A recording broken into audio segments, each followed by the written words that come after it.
Bab 297, Raisa Kia, 3. Di-upload oleh Baca Suara.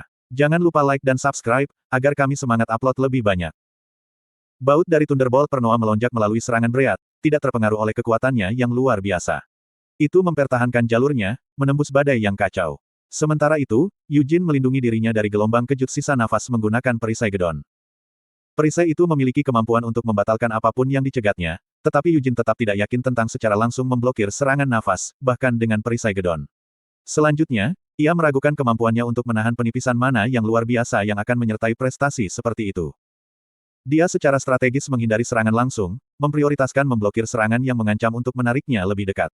Yujin menjernihkan pikirannya dari pikiran yang tidak perlu, termasuk yang menyangkut Vermouth, pedang cahaya bulan, dan Raja Iblis Penghancur.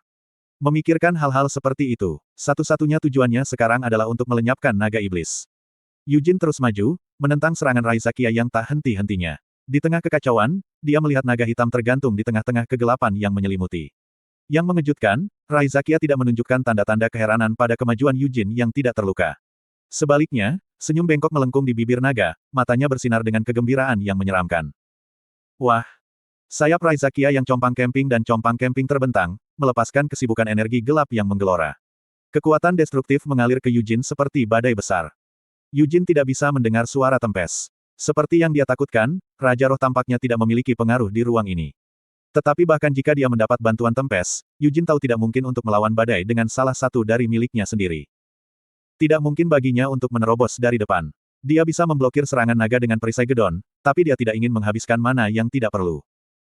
Bagaimana dengan melompat melalui ruang angkasa? Apakah mungkin? Dalam waktu singkat yang dia miliki, dia menghitung kemungkinannya. Itu bukan tidak mungkin. Koordinat telah dibuat, dan meskipun kesalahan kecil akan melemparkannya keluar ke dimensi yang jauh, Yujin tidak mungkin membuat kesalahan. Bulu-bulu prominens bersinar cemerlang, dan Yujin melewati badai kekuatan gelap melalui serangkaian lompatan. Dia datang untuk mendarat tepat di sebelah kepala Raisa Kia, dan ketika dia melirik ke samping, dia melihat mata Raisa Kia yang tak bergerak terpaku padanya. Yujin menusukkan pedang cahaya bulan ke mata Raisa Kia dengan teriakan keras. Kreaek! Bentrokan antara cahaya bersinar dari pedang cahaya bulan dan kekuatan gelap jahat yang berasal dari Raisa Kia menciptakan tontonan yang mempesona. Cahaya bulan yang tidak menyenangkan mulai mengikis dan mengkonsumsi pengaruh merusak dari kekuatan kegelapan. Merasakan saat yang tepat, Yujin dengan cepat menyarungkan pedang cahaya bulan di dalam lapisan pelindung pedang kosong, menyalurkan fokus dan tekadnya ke dalam serangan balik yang menentukan. Tapi Raisa Kia tidak berniat berdiri diam. Boom! Kekuatan besar mendorong Yujin. Itu bukan hanya kekuatan kegelapan, tapi sihir drakonik. Untuk melegakan Yujin, efek gabungan dari pengapian yang tumpang tindih, sifat pelindung pedang suci, dan berkat ilahi Rosario melindunginya dari bahaya fisik. Kekuatan luar biasa yang dia manfaatkan melalui ignition memberinya ketahanan yang tinggi, memungkinkan dia untuk menahan beban serangan Raisa Kia. Kamu memainkan trik kecil, kata Raisa Kia sambil tersenyum. Wow! Kegelapan yang mengelilingi Raisa Kia berdenyut dengan energi yang menakutkan. Tanpa mengucapkan sepatah kata pun, naga hitam memulai doa diam-diam dari mantra drakonik, berusaha memanipulasi dan mengganggu jalinan ruang yang menyelimuti mereka. Apakah kamu benar-benar berpikir bahwa mantra duniawi yang dilemparkan oleh manusia akan bekerja melawan naga, nenek moyang sihir? Aku belum pernah melihat sihir seperti milikmu sebelumnya, tapi aku sudah menemukan jawabannya. Anda menggunakan bulu sebagai koordinat, lanjut Raisa Kia. Bulu-bulu prominens mulai bergetar bersama dengan ruang. Sekarang, coba trik kecilmu lagi, yaitu, jika kamu bisa. Bajingan sialan, Yujin meludah sambil meluruskan postur tubuhnya. Dia melihat skema jahat Raisa Kia. Manipulasi ruang naga hitam menyebabkan gangguan, upaya yang disengaja untuk mengacaukan koordinat prominens. Yujin menyadari kesulitan berbahaya yang akan dia hadapi jika dia berani menggunakan lompatan berbulunya sekali lagi. Itu hanya akan membawanya langsung ke jerat berbahaya Raisa Kia, melemparkannya ke dimensi yang belum dipetakan. Kamu pasti merasa sulit untuk menghadapinya, jawab Yujin. Hahaha, sulit untuk dihadapi. Saya, Hamel, kamu mencoba memprovokasi aku. Jangan salah, aku hanya tidak ingin kamu melarikan diri. Raisa Kia terkekeh, suaranya bercampur dengan geli yang menyeramkan. Dia menghembuskan napas dengan sikap dingin, tidak lagi menampilkan gelombang kekuatan gelap yang luar biasa seperti sebelumnya. Sebaliknya, napasnya mengembun dengan cepat menjadi serangan yang tangguh, menembus jalinan ruang dengan presisi. Yujin tidak bisa melompati ruang angkasa. Jadi sebagai gantinya, dia lolos dari serangan sambil mempercepat dirinya menggunakan Lightning Flash. Raisa Kia melepaskan serangkaian nafas berturut-turut, jelas berusaha membatasi gerakan Yujin dan dengan sengaja menuntunnya ke arah tertentu. Itu adalah trik yang jelas. Yujin nyaris menghindari serangan sambil mengisi ulang pedang kosong dengan mana. Dia tidak repot-repot menghindari semua serangan seperti terakhir kali karena versi Breat yang lemah tidak memiliki kekuatan yang sama seperti sebelumnya. Yujin bergerak maju sambil memotong serangan. Sayangnya, serangan nafas dianggap sebagai senjata dasar dan mudah untuk naga. Raizakia, sebagai veteran yang teruji dalam pertempuran, memiliki pengetahuan dan keterampilan untuk memanipulasi sihir drakonik, memungkinkannya untuk mewujudkan bentuk serangan magis yang sama sekali baru. Kegelapan yang menyelimuti Yujin semakin intensif seolah-olah beban seluruh dunia menimpanya. Merasakan tekanan besar, Yujin dengan cepat memutar tubuhnya dan mengayunkan pedang cahaya bulan dengan tepat. Di tengah manuvernya, serangan Raizakia mendekat, mengelilingi Yujin dalam jangkauan mengancam mereka. Wah! Semburan cahaya tiba-tiba mengarah ke titik buta Yujin. Yujin menahan napas dan mengayunkan lengannya. Alih-alih membalas dengan serangannya sendiri, dia memilih untuk memblokir cahaya dengan perisai gedon. Begitu bersentuhan, cahaya menghilang. Namun, Raizakia belum selesai. Ratusan, atau lebih tepatnya, ribuan titik kecil, terwujud dalam kegelapan. Titik-titik itu bergerak dengan lihai, tersebar di seluruh ruang. Apakah kamu akan menghindari ini, atau akankah kamu memblokirnya? Ejek naga hitam saat berkas cahaya meletus dari titik-titik yang tersebar. Sinar lampu adalah kekuatan gelap yang sangat kental. Meskipun itu adalah serangan yang tidak bisa dilihat dengan mata telanjang, indera Yujin diperpanjang dengan bulu-bulu prominens. Dia memproses semua yang dia lihat melalui bulu. Pikirannya berpacu, dan dia mempercayakan perhitungan yang diperlukan untuk gerakannya ke sihir kepada Mer. Dia telah mendapatkan kembali ketenangannya dan dengan cepat mengambil peran pentingnya dalam perhitungan dengan terengah-engah. Petir berbelok dengan kacau, terjerat di jalan yang serampangan. Sementara itu, Yujin memanggil mana saat dia dengan terampil bermanuver melalui labirin cahaya. Gerhana tidak sebanding dengan serangan Raizakia dalam jumlah, tetapi bulu-bulu prominens menciptakan banyak bintik hitam. Sebagian dari mereka memblokir berkas cahaya, sementara bintik matahari yang tersisa menghalangi pergerakan titik-titik. Boom!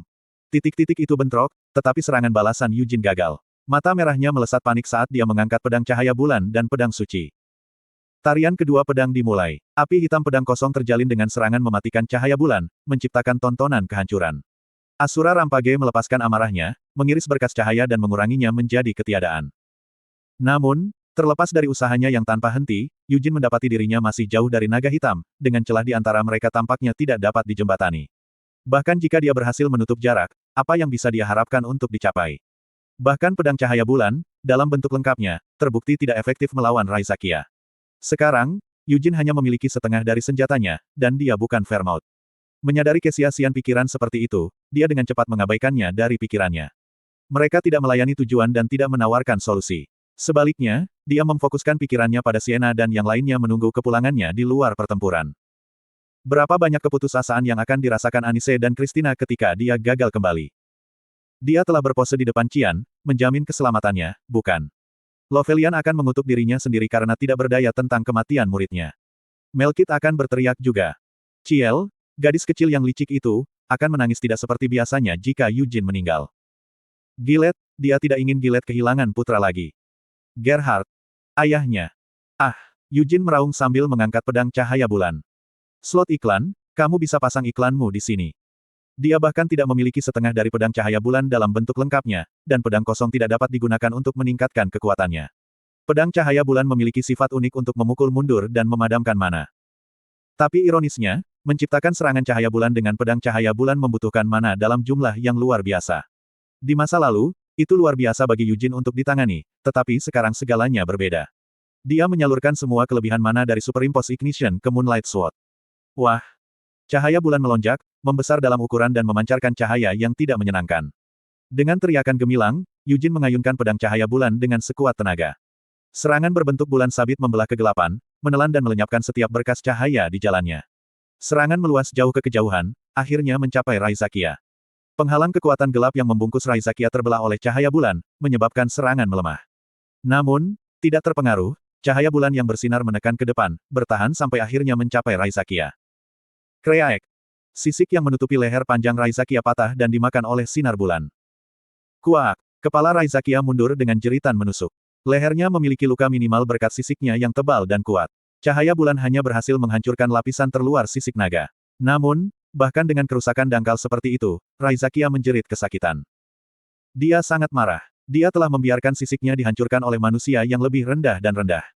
Pedang cahaya bulan mengingatkan Raizakia pada ingatan yang memalukan dan menakutkan. 3 abad yang lalu, Momen kritis muncul ketika naga, yang terkenal karena kebesaran dan kemuliaan mereka, membuat keputusan terpadu untuk campur tangan dalam urusan makhluk yang lebih rendah. Terlepas dari persepsi mereka tentang manusia sebagai makhluk yang lemah, mereka mengakui kebutuhan untuk menyelamatkan dunia dari malapetaka yang akan datang. Mengumpulkan naga yang memiliki kekuatan untuk bertarung, mereka naik ke langit dan melayang menuju wilayah Raja Iblis. Sebagian besar naga mati. Setiap semburan cahaya yang tidak menyenangkan dan menghancurkan merenggut nyawa makhluk-makhluk agung ini satu persatu. Naga-naga itu, yang pernah dipuja karena keagungan dan kemuliaan mereka, menemui akhir yang dalam menghadapi cahaya destruktif. Kamu berani, kamu berani, kamu berani. Dia takut pada cahaya dan tidak memiliki keinginan untuk mati bagi makhluk yang tidak layak dan lemah. Jadi dia mengambil hati Tuhan dan melahapnya, merusak dirinya sendiri dalam prosesnya. Jadi dia selamat. Bahkan sekarang, Raizakia tidak menganggap tindakannya sebagai penghinaan atau merendahkan. Sebaliknya, di matanya, itu memalukan dan merendahkan bagi naga besar untuk mati demi manusia dan makhluk tidak penting lainnya. Raizakia marah dan terhina saat dia menyadari bahwa manusia biasa yang menggunakan kekuatan mengerikan Raja Iblis telah berhasil memotong sisiknya yang tangguh. Kebanggaan dan martabat naga hitam terluka, membuatnya mendidih dengan kemarahan. Gemuruh. Kegelapan mulai bergetar, dan sosok raksasa Raizakia mulai bergerak. Hanya kepakan sayapnya mengirim kegelapan ke sekitarnya. Yujin mengambil waktu sejenak untuk mengatur napas, tubuhnya merasakan ketegangan karena memegang pedang cahaya bulan dengan intensitas seperti itu. Dia melirik tangannya yang mencengkeram senjata, memperhatikan sedikit kelesuan di lengannya karena pengerahan tenaga. Namun, kelelahan itu tidak bertahan lama. Lambat laun, indranya mulai kembali. Saya tidak percaya hanya mengayunkannya memberi banyak tekanan padanya. Pusaran air kekuatan gelap mulai terbentuk di depan Raizakia, menandakan serangan lain yang akan segera terjadi. Tapi bukan hanya kekuatan terpusat yang mengganggu Yujin. Kekuatan kegelapan di sekitarnya mulai mengambil bentuk nyata, bermanifestasi menjadi berbagai serangan yang diarahkan padanya, dipandu oleh kehendak Raizakia dan bahasa kuno naga. Pemandangan itu tampak seperti perwujudan neraka. Semua jenis senjata yang bisa dibayangkan mulai terbentuk dalam kegelapan, dan senjata itu melayang dan bergerak bebas tanpa pengguna. Ratusan ribu senjata yang terbentuk dari kekuatan gelap Raizakia diarahkan ke Yujin. Yujin tidak bisa membantu tetapi mengejek pemandangan konyol itu. Pergerakan senjata dalam kegelapan sama sekali tidak sederhana. Mereka tidak siap untuk hanya menusuk atau mengayunkan, melainkan, senjata-senjata itu terhubung erat sebagai unit kolektif dan bergerak serempak untuk mengambil nyawa Yujin. Senjata-senjata itu memulai serangan mereka ke arah Yujin. Yujin menanggapi dengan berputar seperti topan dan mengayunkan pedang suci. Koa. Api hitam yang diciptakan oleh 4 lapisan pedang kosong menghancurkan senjata. Apakah ada gunanya menyia-nyiakan kekuatan kegelapannya? Menggunakan mantra sebesar ini akan menghabiskan reservoir mana seseorang, terlepas dari seberapa hebat seorang penyihir. Namun, itu hanya menurut standar manusia, jadi hal yang sama tidak bisa dikatakan untuk Raizakia, naga kuno. Meski begitu, Yujin tidak punya pilihan lain. Bukannya dia bisa mengabaikan serangan Raizakia. Yujin mengalokasikan cadangan mana sambil menyebarkan tembakan voli yang berlanjut ke arahnya. Formula api putih mengalami perubahan mendasar setelah dia mencapai bintang ke-6, dan itu memungkinkan dia untuk menggunakan mana dengan efisiensi yang sangat baik. Selama dia tidak benar-benar menghabiskan tokonya, dia bisa segera mengedarkan kembali mana yang dia gunakan dalam serangannya. Hal yang sama berlaku untuk pengapian. Secara khusus, nyala api yang ditumpangkan, yang diciptakan dengan menggunakan pengapian dalam hubungannya dengan prominence, menyulap nyala api yang tidak akan mudah padam. Selama tubuh Yujin bisa bertahan, nyala api akan terus menyala. Tubuhku, baik-baik saja. Dalam kehidupan sebelumnya, tidak mungkin baginya untuk mempertahankan ignition terlalu lama. Tapi sekarang berbeda. Dia masih baik-baik saja. Yujin meneguk udara dan menghendaki nyala api menyala lebih terang. Retak. Petir melintas dengan nyala api. Wing of Prominence yang melonjak menjadi senjata dan menyapu senjata yang diarahkan ke punggung Yujin. Raizakia meraung sambil melihat ke bawah dari langit. Nafas yang dia panggil memiliki sifat yang berbeda dari sebelumnya. Jika nafas sebelumnya adalah serangan kekuatan kegelapan murni, nafas yang dia panggil sekarang sepertinya mengeluarkan kegelapan. Yujin secara naluriah mengenali apa itu. Itu adalah Poison Breath of the Black Dragon, serangan yang sama yang dia gunakan dalam usahanya untuk membunuh Sienna. Itu adalah pelepasan racun yang terbentuk di dalam tubuhnya dari cadangan kekuatan kegelapannya. Yujin berusaha mengayunkan pedang cahaya bulan sebagai pembalasan tetapi terputus ketika pedang suci mulai memancarkan cahaya cemerlang. Cahaya yang memancar dari tubuh indah pedang menembus api hitam pedang kosong dan menutupi tubuh Yujin. Kekuatan ilahi. Sekali lagi, Yujin menemukan dirinya dalam fenomena yang akrab mengingatkan pada pertemuannya di Faun of Light dan konfrontasinya dengan Gavit Linman. Pedang suci memancarkan cahaya cemerlang, tampaknya bertindak atas kemauannya sendiri seolah-olah didorong oleh keinginan bawaan untuk melindungi Yujin dan menawarkan dukungannya yang tak tergoyahkan. Aura bercahaya yang berasal dari pedang suci memenuhi tujuannya, menciptakan penghalang pelindung yang mencegah racun menembus pertahanan Yujin. Dalam harmoni sempurna dengan cahaya pedang, liontin Rosario yang menghiasi lehernya berkilauan sebagai tanggapan, memohon kekuatan ilahi yang mulai memurnikan racun jahat, secara bertahap menetralkan efek berbahayanya. Namun, Yujin tidak mampu membiarkan penjagaannya turun hanya karena kekuatan ilahi menetralkan racun. Cahaya bercahaya telah menembus nyala api, tetapi kehadiran pedang kosong tetap ada. Alih-alih memadamkan api, kekuatan ilahi terjalin dengannya, menciptakan hubungan simbiosis yang memperkuat dan mengintensifkan potensinya. Kuawah! Nyala api mengembang dan melahap nafas naga, menyebabkan Raizakia mengerutkan kening. Dia telah melepaskan banyak nafas dan melakukan sihir berulang-ulang, tetapi semua itu dinetralkan oleh pedang suci dan pedang cahaya bulan. Aku tidak ingin melakukan ini karena itu tidak bermartabat, ludah Raizakia dengan suara penuh kejengkelan. Tapi aku tidak punya pilihan. Boom! Suara keras dan berat bergema. Itu bukan serangan sihir atau kekuatan gelap. Sebaliknya, Raizakia mengayunkan ekornya. Namun, kecepatan serangannya jauh melebihi ekspektasi Yujin. Dia telah mengambil perawakan besar naga itu tidak lebih dari target besar, tetapi dia salah. Ekornya, yang tersembunyi dalam kegelapan, cukup cepat baginya untuk kehilangan jejaknya, bahkan dengan bulu-bulu menonjol yang mempertinggi indranya.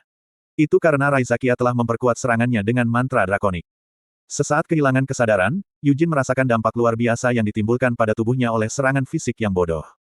Terlepas dari perlindungan yang diberikan oleh Divine Power dan nyala api White Flame Formula, kekuatan pukulan itu bahkan melampaui serangan hebat Molon. Rasanya seperti tubuhnya telah hancur berkeping-keping, meskipun tidak. Yujin terlempar jauh setelah terkena ekornya. Tuan Yujin, teriak Mer. Tidak apa-apa, jawab Yujin sambil muntah darah. Itu bisa dilakukan, kata Yujin saat bibirnya berubah menjadi senyuman. Aku bisa mengambil beberapa lagi. Sebenarnya, dia berbohong.